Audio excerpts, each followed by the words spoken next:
Hey, good morning, traders, and all you beautiful people.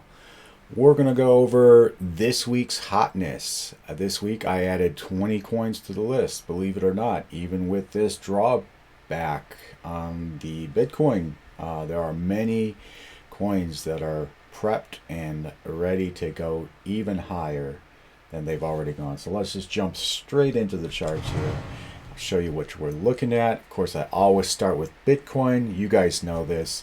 Later on today, I will be doing an update on Bitcoin to give you more details and insight of where I project Bitcoin could go. For now, I'll do a quick update. All right, so we had our pump from the 13th of March, basically, all the way up to the 22nd, I believe, 28th of March, and we hit that 200-day moving average.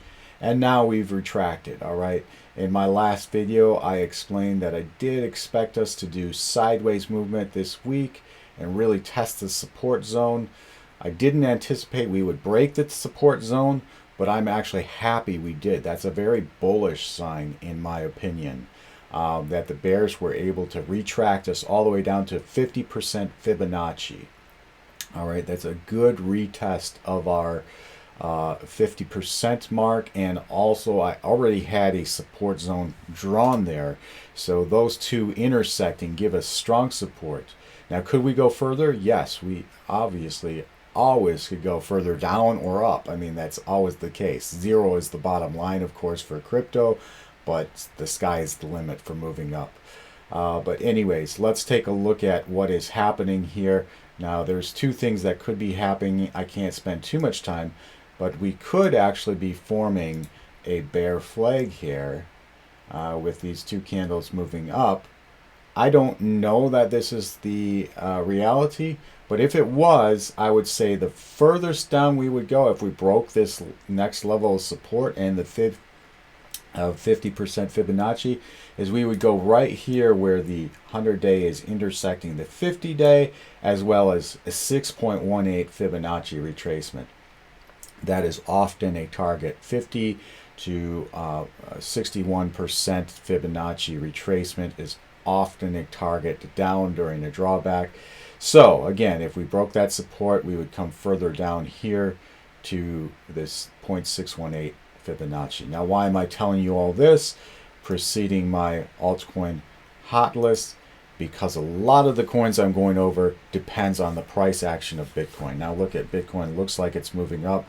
I said in my last post, which I'll link to in the bottom here, I don't expect us to spend a lot of time back in this FUD zone.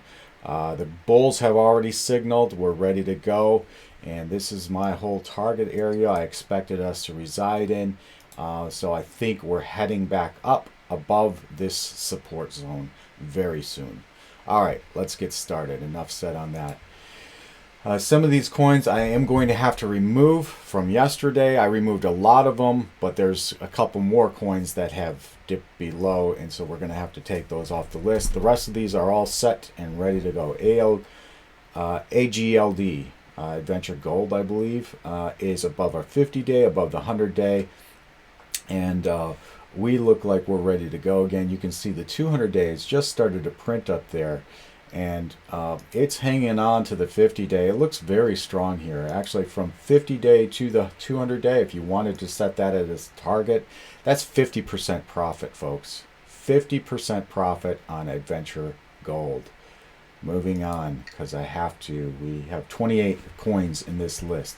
I'm going to have to take this one off the list, guys. AXS, all right? Drop below our 100-day, now below the 50-day. I left it on the list yesterday to see if it would maintain its level above the 50-day moving average, because at that point when I put the video, we were above, and so I was very hesitant, but I left it on just to see what would happen. We dropped below, so I'm going to have to take this guy off the list. And I think there's one more coin I'm going to have to take off the list today. Doji, still looking very strong. I did a whole video on that yesterday. Was it a video or a post? I did a whole post on that yesterday. You can read that. I'll link to that in the description. Jasmy, The reason I left this on the list, and this will stay on the list, is because it still, in my opinion, is maintaining its price action within this descending wedge. Again, as I stated in yesterday's post when I was removing coins, I left Jasmine on the list because it is in this wedge. To me, so this is a hammer formation candle, and if we break to the upside of this wedge, which I expect, our target is way up here at 4.5 to 4.6 cents. More conservative target might be this 100-day moving average, which looks to be intersecting with a level I have drawn here at 3.9 cents. So you would have target 1 here, and target 2, the more aggressive target, would be up there. MCO2 stays on the list. Gotta wait for my chart to load. I don't know what's going on. Internet connection here. Boys are home from spring break. They're probably updating Fortnite or something. We are above the 100-day and in between this 50-day. And to me, the way I view this, I like the way this RSI looks and maintaining our level here right around 48%. That's low. That's a lot of room to move. And our first target up here at $11.8 is a good distance away. Let's measure that real quick. So we've got about a 16% pump ahead of us on MCO2. Shipping looks good, although we are below the 50-day. So this one hinges upon our price action with Bitcoin, right? If Bitcoin were to drop down to that 0.618 level, then I imagine shipping probably will not maintain this support here. It probably will drop down to our next level of support, which was our bottom, our candle bottoms, body bottoms here at 1.6 cents. But provided that Bitcoin continues upward, which it is doing at the moment, then shipping looks good for a buy. All right, so this one again hinges upon the price action of Bitcoin. That's why I always bring Bitcoin before these altcoin recommendations, or interests, I should say. They're not recommendations. I'm just very interested in these coins because of what could happen. I put KRL back on the list because here we've dropped below the 100-day, but managed to skirt back above it yesterday. All right, and so we've had a little bit of a pump because we bounced off the 50-day, but now it looks like that 100-day is going to maintain some support for us. And if that happens, then we've got a distance ahead of us before we hit our level. And I mean, you could be looking at, guys, 50 to 60% profit up to that next level. API 3 is maintaining its price above the 100-day, and so really what we have here, if we get a pump, I think we go up to the 50-day, which is a full 16% profit on that guy.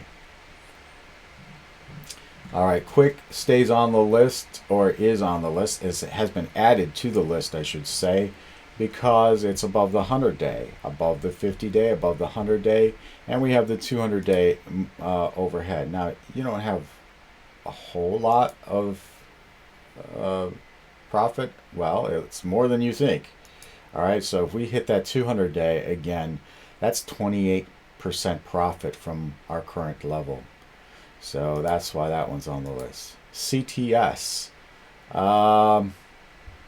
This one's okay. This one's probably not my favorite setup, just because of the way these 100-day and 200-day are moving down, pressing down on us. However, between the 50-day and the 100-day, which is a lot of what I'm doing right here, we have a full 20%. It might not look like it, but that's a full 20%, and the RSI is in a level that would support that distance. So again, 20% profit on that one. Spell, we are maintaining our price on a level, and we have the 100-day overhead. Now that is coming down fast, so you got to watch that if you enter into something like this. But you got a full 55% up to the 100-day moving average, guys.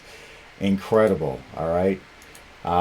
Wrapped Luna I put back on the list. Now the reason why we have this channel here that we have been following inside of, and we've reached the bottom of the channel. All right, and remember, we've hit already on my target list, which this was done like over 6 months ago.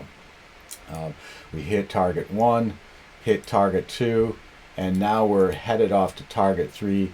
And some people project that we could go all the way up to, I guess, let me shrink this down, all the way up to 160, something like that. I have 186. This is fib in reverse. So yeah, I mean, we could continue in this channel for a while until we at least reach my target of 135. And some of my subscribers said there's a target ahead of 160. I don't know how you arrive at that. I don't really care. From our current level to 135, let's see, Wrapped Luna is that's 35%. All right, so you can hold that one for a while. And that's the other thing about Wrapped Luna. A lot of these coins are small cap and not really sure about them. They can pump fast. I like volatility. They can move fast because they are small cap, and you know, they can be controlled by whales who will pump them for you. But Wrapped Luna is a little larger coin, and it has a good future, a bright future. So this one, even if we dumped on the Bitcoin, I wouldn't feel bad at all holding this through any sort of retraction.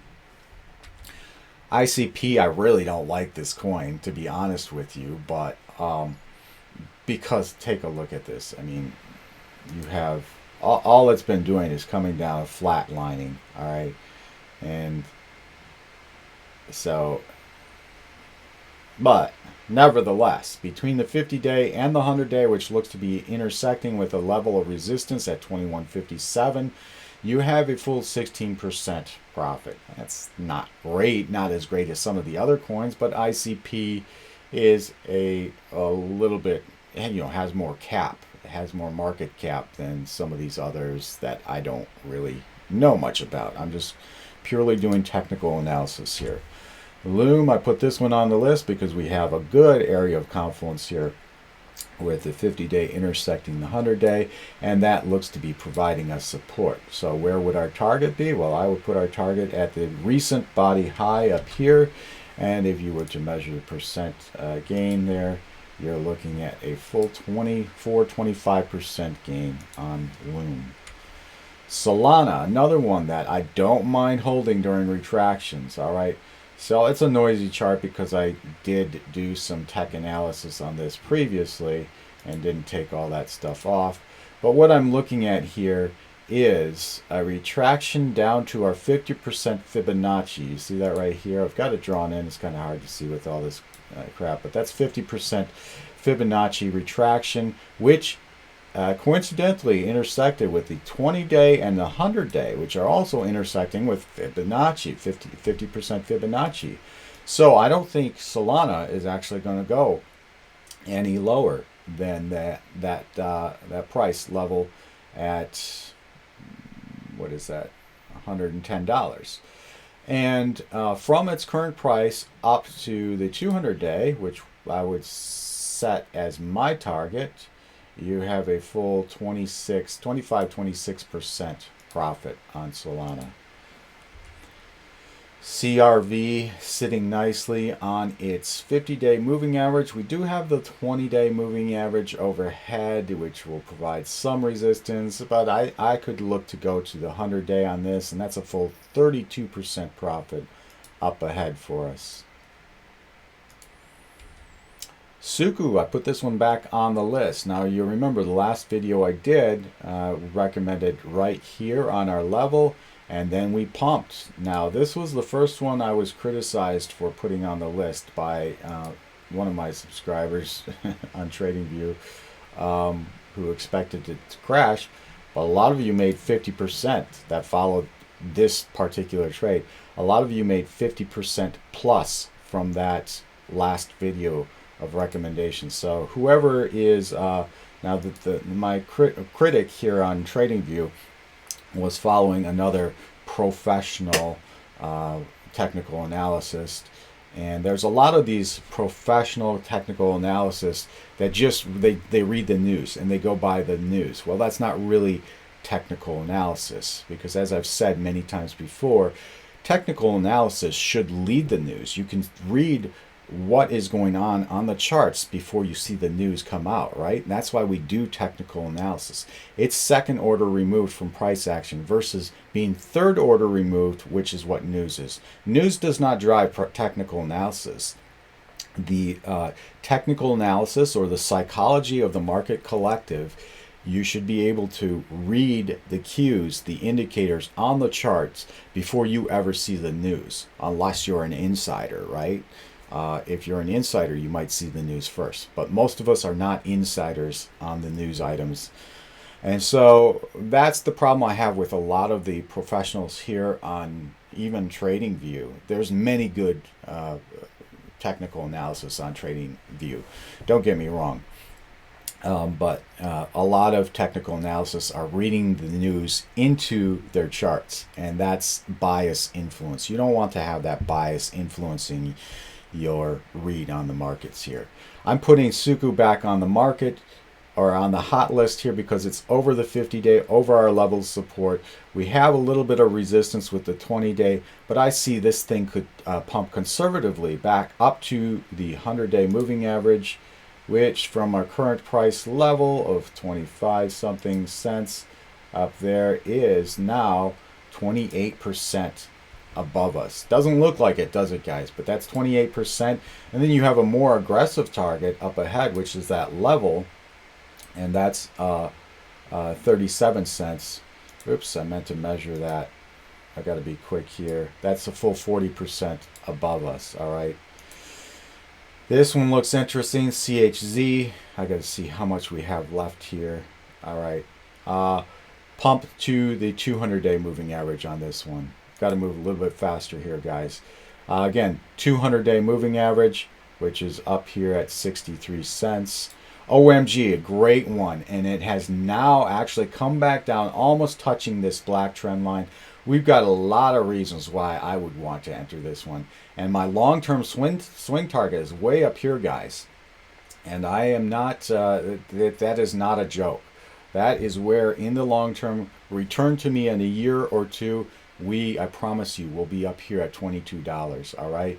And we can even reference this video. Take notes. Make a link to this video and say, look, Stu, you said we were going to go here, and we're not here yet. All right.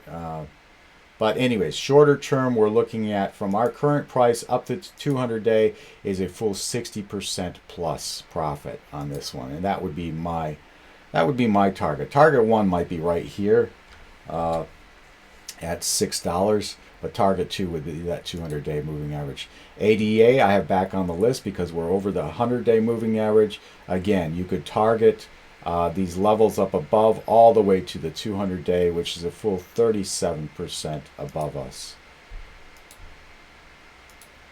And again, these swing trades are, you're going to be in them for a week to a month or more. All right, that's what my swing trades are. We have Fox here, could go to the 100-day. That's a full 20% up ahead of us. I've got Crow, all right, so that is crypto.com, sitting nicely on the 100-day. We've got some levels up ahead of us that are up to 20% higher. Crow is a good, larger cap as well. WFI, all right, we have a nice sitting on the 50-day up to the 100-day, which would be my first target. Conservative target, 16%. New I put back on the list because now you guys know I sold up here where the arrow is, and we come all the way back down to our baseline of support. I expect us to break this triangle here, and if we do, we're going to the 100-day moving average, which is 23% above us. All right, Crow on the list again. That must be a different chart. NCT, we're sitting nicely on the 50-day. Where we pump, I would say, would be to that level up above us, which, guys, is a full 13%. All right, let's jump to our closing remarks. A lot of this depends on what Bitcoin does. All right, so look for my update later on today, and we'll talk a little bit more detail about what Bitcoin is going to do. All right, I hope you enjoyed the video. Talk to you later, and peace, y'all.